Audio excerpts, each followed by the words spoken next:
Sir నమస్కారం sir. నమస్తే అండి. సార్ 'మిరాయి' సినిమా మంచి సక్సెస్‌ఫుల్‌గా అయితే థియేటర్‌లో కంటిన్యూ అవుతుంది సార్. సో, ప్రేక్షకులు ఇప్పుడు కూడా ఫుల్‌గా కనిపిస్తున్నారు థియేటర్ లోపల అన్నట్టుగానే మనకు కనిపిస్తుంది. అయితే కలెక్షన్స్ కూడా భారీగానే వస్తున్నట్టుగా చెప్తున్నారు సార్. మరి 3 రోజుల కలెక్షన్స్ అంటే వీకెండ్ అయిపోయింది కాబట్టి ఎలా ఉన్నాయి? మరి ఇది 1000,00,00,000, 500,00,00,000 అనే టాక్ మొదటి నుంచి కూడా వినిపించింది. సో, అంతవరకు వెళ్ళే అవకాశాలున్నాయా? ఇప్పటివరకు ఎంత వరకు ఉన్నాయి సార్ కలెక్షన్స్? ఇది కలెక్షన్స్ పెరుగుతున్నాయి హ్మ్. అన్ని చోట్ల. అన్ని చోట్ల అంటే కేవలం తెలుగు మాత్రమే కాదు. హ్మ్. హిందీ బెల్ట్‌లో కలెక్షన్స్ పెరుగుతున్నాయి. హ్మ్. హిందీ బెల్ట్‌లో కలెక్షన్స్ పెరగటం అనేది ఈ మధ్య కాలంలో అంటే ఇక్కడి నుంచి తెలుగు నుంచి వెళ్ళిన పాన్ ఇండియా సినిమాల్లో జరగటం ఆగింది. ఆ మధ్య జరిగింది గానీ ఆగింది. ఆ ఆగినది తిరిగి 'మిరాయి' సినిమాతో మొదలయ్యి ఇది ప్రస్తుతానికి వీళ్ళు నెట్ చెప్తున్నది 30 అంటున్నారు, దాటింది అని. 30-40 మధ్యలో ఉంది 3 రోజుల కలెక్షన్స్ అని. అయితే ఇప్పుడు డే బై డే పెరుగుతోంది అనేది మనకి ఈ 3 రోజుల అంచనా. ఓకే. అంటే షో బై షో పెరుగుతూ వచ్చింది. ఇది పాజిటివ్ సిగ్నలే. Positive signal. ఈ ఫ్లో డెఫినెట్గా మండే అంటే ఈ రోజు కూడా కొనసాగచ్చు. ఈ రోజు కొనసాగితే ఈ వీకెండ్ వరకు అదే లీడ్ సినిమా అవుతుంది. దాదాపుగా ఓజీ వచ్చే వరకు ఇదే లీడ్ చేయొచ్చు కూడా. కాబట్టి దాదాపు 15 రోజులు లీడ్ చేస్తే అంటే 200-300 అనేది ఒక మాట వినిపిస్తోంది. కానీ ఇది ప్రతి చోట రైజ్ అవుతోంది. ఈ ప్రతి చోట రైజ్ అవటం చూసి దాదాపు 500 కోట్లు అనేది ఒక అంచనా ఫిగర్గా మాట్లాడుతున్నారు. 500 కోట్లు పోస్టర్ గనక వేయగలిగితే అంటే ఇది రీచ్ అయ్యేటువంటి మూడ్ అయితే కనిపిస్తోంది. 3 రోజుల ట్రెండ్. సినిమా అద్భుతంగా ఉంది. అది అద్భుతమైన స్క్రిప్ట్ అని చెప్పలేం, కానీ జనాలకి ఎక్కడో కనెక్ట్ అయింది సినిమా. కనెక్ట్ అవడానికి కారణం దాని విజువల్ ప్రెజెన్సే. విజువల్గా చాలా బాగుంది సినిమా. విజువల్గా బాగుండటము. రెండోది, వాళ్ళు విఎఫ్ఎక్స్ మీద ఎక్కువ కాన్సన్ట్రేట్ చేయలే.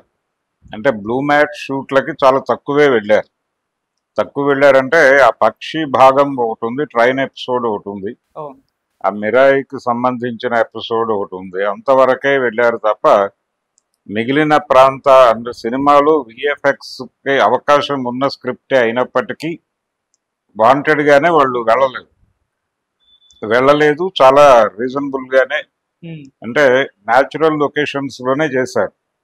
నేపాల్లో వెళ్ళారు, హిమాలయాల మీదకి వెళ్ళారు, రకరకాల చోట్ల షూట్ చేశారు. కొన్ని సందర్భాల్లో గెరిల్లా టైప్లో షూట్లు కూడా జరిగినాయి దానికి. అంటే తక్కువ క్రూతో 3-4 వెళ్ళిపోయి కొన్ని షార్ట్స్ తీసేసిన సందర్భాలు ఉన్నాయి.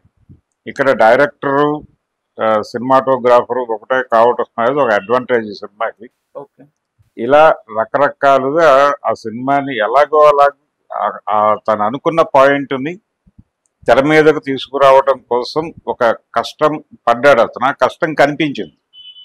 ఆ కష్టపడే క్రమంలో కొన్ని తప్పులు జరిగాయి. అంటే బేసిక్ లైన్లోనే కొంత ఫిలసాఫికల్ గందరగోళం ఉంది ఆ సినిమాలో. కానీ జనాలు అలా పట్టించుకునే పరిస్థితుల్లో లేరు.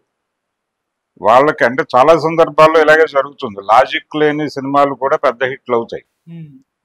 అదే మ్యాజిక్. అంటే కమర్షియల్ సినిమాకు ఉండాల్సినటువంటి మ్యాజిక్ అదే.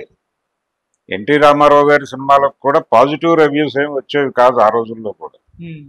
నెగిటివ్ రివ్యూస్ ఉన్నప్పటికీ పత్రికల వరకు నెగిటివ్ రివ్యూస్, సినిమా హాళ్ళ దగ్గర జనాల కోలాహలం కనిపించేది. అయితే ఈ సినిమాకి రివ్యూవర్స్ కూడా పెద్దగా క్రిటికల్గా వెళ్ళలేదు సినిమా మీద. ఎంజాయ్ చేయదగ్గ సినిమా, సరదాగా థియేటర్కి వెళ్ళి కూర్చుని అలా చూసి వచ్చేయచ్చు. అంటే ఈ మాత్రం నిలబెట్టి ప్రేక్షకుడిని సీట్లో కూర్చోబెట్టిన సినిమాలు కూడా ఈ మధ్య రాకపోవడం. అది కేవలం తెలుగులోనే కాదు, హిందీలో కూడా అలా ఆ కంటెంట్తో సినిమాలు రాకపోవడం అనేది ఇది ఈ సినిమాకి అడ్వాంటేజ్గా మారింది ఒక రకంగా. ఆ అడ్వాంటేజ్గా మారిన పరిణామమే మనం ఇప్పుడు చూస్తున్నాం. ఈ 3 రోజుల నుంచి ప్రతి చోట, ఢిల్లీ, బాంబే, పూణే, ప్రతి చోట కూడా ఒక రైజ్లో నడుస్తోంది. అంటే ఒక అప్వర్డ్ మూమెంట్లో వెళ్తోంది సినిమా. ఈ అప్వర్డ్ మూమెంట్లో వెళ్ళటం అనేది డెఫినెట్గా కలిసి వచ్చే అంశమే. హిందీ బెల్ట్ లో తెలుగులో పాజిటివ్ టాక్ తో ఉంది, హిందీ బెల్ట్ లో పాజిటివ్ టాక్ తో ఉంది అంటే 500 కోట్లు పోస్ట్ వేయటం అనేది పెద్ద కష్టం కాకపోవచ్చు. గ్యాప్ ఉంది, 25వ తారీఖు వరకు గ్యాప్ ఉంది. సో ఈ గ్యాప్ ని ప్రాపర్ గా యూటిలైజ్ చేసుకుని జనాలు అప్పటి వరకు థియేటర్ కి పోటెత్తేంత గొప్ప సినిమాలు ఏవి లేవు. కంపారిటివ్ గా దీంతో పాటు ఆడుతున్నటువంటి సినిమాలు ఉన్నాయి 2-3, అవి నడుస్తాయి. లిటిల్ హార్ట్స్ ఇలాంటివి, అది లోకల్ మార్కెట్ సినిమా కాబట్టి దాని మేరకు అది వెళ్ళిపోతుంది. అంటే జనాలు అన్ని రకాల, అంటే నచ్చితే 2-3 సినిమాలని ఒకే టైంలో పెద్ద హిట్లు చేసిన చరిత్ర ఉంది మనకి. ఒక సినిమా హిట్ అయితే పక్క సినిమా అంటే పూర్తయ్యే వరకు ఇంకో సినిమా వస్తే అదేదో కిల్ అయిపోతుంది అనే భ్రమలో ఉంటారు. ఈ సినిమా ఓజీ వచ్చిన తర్వాత కూడా కొనసాగచ్చు. ఎందుకంటే జనరల్ గా ఎక్కడైనా సరే ఒక పెద్ద సినిమా రిలీజ్ అయిన తర్వాత దాని పక్కన రిలీజ్ అయిన కొన్ని సినిమాలు ఇబ్బంది పడవచ్చు, కానీ దానికి టాక్ టికప్ అయిన తర్వాత ఆగదు. శంకర్ దాదా ఎంబీబీఎస్ అనే సినిమా రిలీజ్ అయిన టైంలోనే ఆనంద్ అనేటువంటి సినిమా రిలీజ్ అయ్యి అది హిట్ అయింది, ఇది హిట్ అయింది. ఇది పెద్ద హిట్, అది ఆ మేరకు అది హిట్ అయింది. అంటే ఆ సినిమాకి పెట్టిన బడ్జెట్ కి దాని మీద వచ్చే రెవెన్యూస్ తో పోలిస్తే ఈ సినిమాకి పెట్టిన పెట్టుబడి దీనికి వచ్చిన రెవెన్యూస్ తో పోలిస్తే ఒక రకంగా ఈక్వల్ హిట్స్ అనుకోవాల్సిన పరిస్థితి కూడా ఉంటుంది. నెంబర్స్ తో చాలా పెద్ద తేడా ఉన్నప్పటికీ పెట్టుబడుల్లో కూడా తేడా ఉంటుంది.